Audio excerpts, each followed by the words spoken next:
సమస్యల పరిష్కారం కోసం తెలంగాణ మజ్దూర్ యూనియన్ ఆందోళనకు దిగింది. హైదరాబాద్లోని ఆర్టీసీ భవన్ ఎదుట మజ్దూర్ యూనియన్ నేతలు మహాధర్నాకు దిగారు. సీసీఎస్ బకాయిలను వెంటనే చెల్లించాలని, ఆర్టీసీ నుండి సీసీఎస్కు రావాల్సిన 500 కోట్ల రూపాయల బకాయిలను చెల్లించాలని డిమాండ్ చేస్తున్నారు. ఆర్టీసీ యాజమాన్యం అవలంబిస్తున్న నిర్లక్ష్య వైఖరికి నిరసనగానే ఈ ధర్నా చేస్తున్నట్లు చెబుతున్నారు.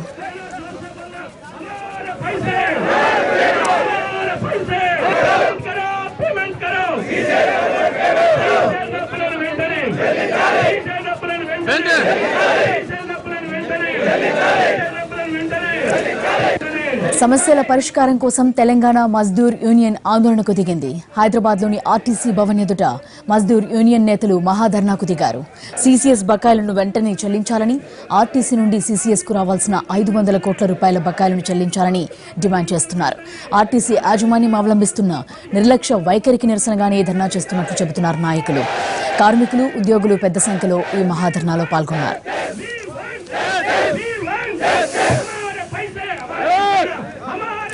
మరిన్ని వివరాలు మా కరెస్పాండెంట్ సుధీర్ అందిస్తారు. సుధీర్,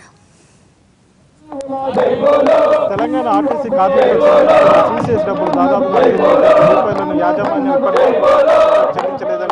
చెల్లించలేదని ఆరోపిస్తూ కార్మిక సంఘం తెలంగాణ మజ్దూర్ యూనియన్ కార్మిక సంఘం బస్టాండ్ ముందు ఆందోళన కార్యక్రమాలు చేపట్టడం జరుగుతుంది. సుమారుగా కొన్ని వందల మంది ఇక్కడ కార్మికులంతా కూడా ఇక్కడ చేరి ఇక్కడ ధర్నా చేయడం జరుగుతుంది.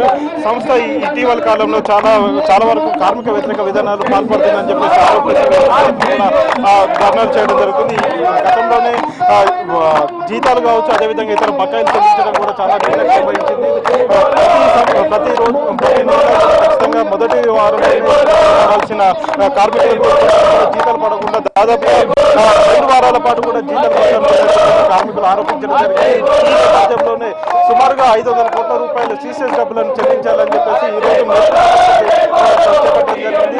కార్మికులందరూ తమ విధులను బహిష్కరించి స్వచ్ఛందంగా ఇక్కడ తరలి రావడం జరిగింది. కార్మికులు పెద్ద ఎత్తున బస్భవన్ ముందు బైఠాయించి వారంతా కూడా నిరసన వ్యక్తం చేస్తున్నారు. యాజమాన్యం ఇప్పటికైనా తెలంగాణ ఆర్టీసీకి సంబంధించిన యాజమాన్యం ఎవరైతే ఉన్నారో యాజమాన్యం దిగి రావాలి, ఖచ్చితంగా డబ్బులను వెంటనే చెల్లించాలని చెప్పేసి వారంతా కూడా డిమాండ్ చేయడం జరుగుతుంది. ఇతర సమస్యలు ఉన్నాయి, కార్మికులను భర్తీ చేయాలి చేస్తున్నారు. ఇప్పటికీ ఆర్టీసీలో పెద్ద ఎత్తున పెద్ద ఎత్తున ఉన్నాయి, వారందరూ కూడా భర్తీ చేయాలి. ఇప్పటి వరకు పోస్టులు కూడా కండక్టర్ డ్రైవర్ పోస్టులు కూడా ఆ పోస్టులను వెంటనే ఫిలప్ చేయకపోతే కార్మికులు పెద్ద ఎత్తున ఒత్తిడి పెరిగే అవకాశం ఉంది. దానిలో భాగంగానే ఇప్పటి వరకు చాలా ప్రమాదాలు కూడా చోటు చేసుకున్నాయని చెప్పేసి కూడా కార్మిక సంఘ నేతలు ఆవేదన వ్యక్తం చేస్తున్నారు. ఇక్కడ సమ్మె చేస్తున్న కార్మిక సంఘం కూడా అధికార పార్టీకి సంబంధించిన గుర్తింపు సంఘంగా ఉన్నట్టు టీఎంయూ ఉంది. ఈ కార్మిక సంఘం ఇప్పటికే పలు రకాలుగా ధర్నాలు కూడా కొనసాగిస్తుంది. ఈ రకంగా కూడా కార్మికులందరూ ఐక్యమై ఇప్పుడు యాజమాన్యం మీద, అదేవిధంగా ప్రభుత్వం మీద ఒత్తిడి తీసుకొచ్చే ప్రయత్నం అయితే చేస్తున్నారు. మొత్తానికి చూసుకున్నట్లయితే ఒక పక్క రెవెన్యూ ఉద్యోగులు, ఒకవైపు ఆర్టీసీ కార్మికులతో ఒత్తిడి అయితే పెరిగే అవకాశం ఉంది.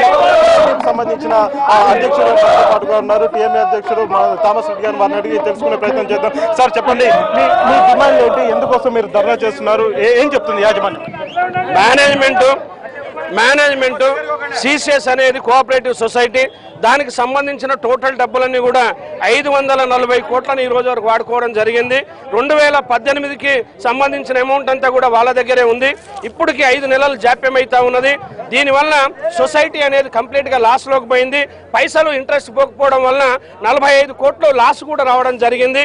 అదే కాకుండా కార్మికులు ఇవి సొంత డబ్బులు, కార్మికుల కష్టంతో దాచిపెట్టుకునే డబ్బులు, పిఎఫ్, సిసిఎస్, ఎస్బిటి, ఎస్ఆర్బిఎస్, ఈ డబ్బులన్నీ కూడా దాదాపుగా 1700 కోట్ల రూపాయల్ని ఆర్టీసీ యాజమాన్యం ఇవాళ యూనియన్లకు చెప్పకుండా డబ్బులు వాడుకొని ఉండడం వలన కార్మికులు ఆందోళనలో ఉన్నారు. వాళ్ళ పిల్లల పెళ్లిల కోసం కానీ, ఉద్యోగుల కోసం కానీ, లేదా చదువుల కోసం కానీ కూడబెట్టుకొని లోన్లు తీసుకునే ఆనవాయితీ ఆర్టీసీలో ప్రతి కార్మికునికి ఉంది. ఇవాళ ఆర్టీసీ కార్మికుల పిల్లలు సస్యశ్యామలంగా అందరు ఉద్యోగుల కంటే మా వాళ్ళు బాగుంటారంటే ఈ లోన్ల వల్లనే మేము బాగుపడతా ఉన్నాం. ఇవాళ మా పొట్టగొట్టి ఆర్టీసీ యాజమాన్యం అధమమైన యాజమాన్యం, చాలా చాతగాని యాజమాన్యం, ఇవాళ ఉన్న వాళ్ళు పనికిరాని యాజమాన్యం ఇక్కడ ఉంది. తెలంగాణ వచ్చిన తర్వాత బ్రహ్మాండంగా పనిచేస్తారంటే సతికెలబడిపోయి ఎవరు డ్యూటీలు వాళ్ళు, ఎవరు ప్రమోషన్లు వాళ్ళు ఈడీలు చూసుకునే పరిస్థితి.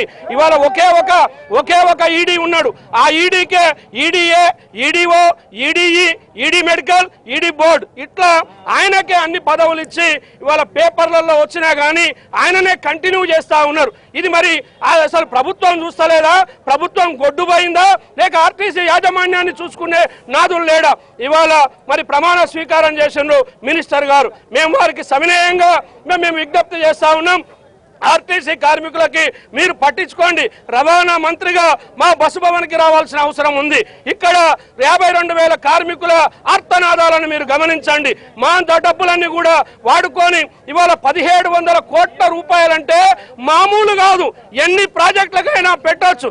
మా డబ్బులని జీతాలు ఇచ్చి మీకు జీతాలు ఇస్తానడంలో అర్థం ఉందా అని చెప్పి ప్రభుత్వాన్ని, యాజమాన్యాన్ని నిలదీస్తా ఉన్నాం. ఇప్పటికైనా ప్రభుత్వం, యాజమాన్యం అర్థం చేసుకోవాలి. ఇవాళ చాలా ఇబ్బందికర పరిస్థితులు ఉన్నాయి. సమస్యల పరిష్కారం కోసం మీరు సమ్మెబాట పట్టారు. సమ్మెబాట పట్టిన తర్వాత మంత్రుల కమిటీ వేసేయడం జరిగింది. అందులో మీకు చాలా హామీలు ఇచ్చారు. ఆ హామీలు ఏమైనా నెరవేరాయా? దానికి సంబంధించి యాజమాన్యం ఏమని చెప్తుంది, మంత్రులు ఏం చెప్తున్నారు? ఇవాళ ఆర్టీసీలో తెలంగాణ మజ్దూర్ యూనియన్ తీసుకున్న ఎజిటేషన్ ప్రోగ్రాం వలన సమ్మెబాట పెడితే 8 మంది మినిస్టర్లతోటి ముఖ్యమంత్రి వర్యులు కమిటీ వేసి అన్ని కూడా పరిష్కారం చేస్తామని చెప్పి, ఆర్టీసీని రక్షిస్తా అని చెప్పి, ఆర్టీసీకి లాభ నష్టాలతోటి సంబంధం లేకుండా ప్రభుత్వమే ఆదుకుంటది అని చెప్పి, అట్లాగే జీతభత్యాల సవరణకు సరిపోయే డబ్బులు ఇస్తామని చెప్పి, అదేవిధంగా బడ్జెట్లో కూడా అన్ని ప్రభుత్వం లాగా మేము బడ్జెట్లో పెడతామని చెప్పిన ప్రభుత్వం 8 మంది మినిస్టర్ల మాట ఇవాళ గాలికి వదిలిపెట్టే పరిస్థితి వచ్చింది. ఎన్నికలు వచ్చి ఉండొచ్చు, దాదాపు ఎన్నికల సంగ్రామంలో ఉండొచ్చు, ఏది ఉన్నా నిత్యంగా ఇక్కడ ఉండే ఇబ్బందులను దృష్టిలో పెట్టుకోవాలని చెప్పి మేము ముఖ్యమంత్రి కేసీఆర్ గారికి విజ్ఞాపన పత్రాలు కూడా ఇచ్చాం, కలవడం జరిగింది. మరి ఇప్పటికి కూడా ఇంకా ప్రభుత్వంలో చలనం లేదు. ప్రభుత్వం ఎప్పుడు ముందుకు వస్తా ఉన్నది. తర్వాత ట్రాన్స్పోర్ట్ మినిస్టర్ ఏనాడు ముందుకు వస్తాడు? 8 మంది కమిటీ ఏదైతే మినిస్టర్లు ఇచ్చిందో దాని యొక్క పర్యవసానాన్ని ఏ రోజు ముందు పెడతారని చెప్పి ఎదురు చూస్తా ఉన్నాం. తెలంగాణ మజ్దూర్ యూనియన్ గా, గుర్తింపు సంఘంగా, భారీ మెజారిటీ ఉన్న యూనియన్ గా మేము ఒక అవకాశం మేనేజ్మెంట్ కి, గవర్నమెంట్ కి ఇచ్చినాం. ఇవాళ అందరూ కూడా కార్మికుల ఆర్తనాదాలు ముఖ్యం, కార్మికుల కష్టాలే మాకు ముఖ్యం. ఏ కార్మికునికి ఇబ్బంది జరిగినా మాకు జరిగిన దానికంటే ఎక్కువ ఫీల్ అవుతాం. మా నాయకుడు అశ్వత్థామరెడ్డి గారు సారథ్యంలో ఇవాళ ధర్నా కాదు, బస్సు భవన్ ముట్టడే కాదు, భవిష్యత్తులో దీన్ని సంపూర్ణ బంద్ కూడా శ్రీకారం చుడతామని చెప్పి మేనేజ్మెంట్ కి హెచ్చరిక జారీ చేస్తా ఉన్నాం. ఇవాళ చాతగాని మేనేజ్మెంట్ ఇవాళ మేనేజ్మెంట్ ఈ డబ్బులు వాడుకుంటా ఉంటది.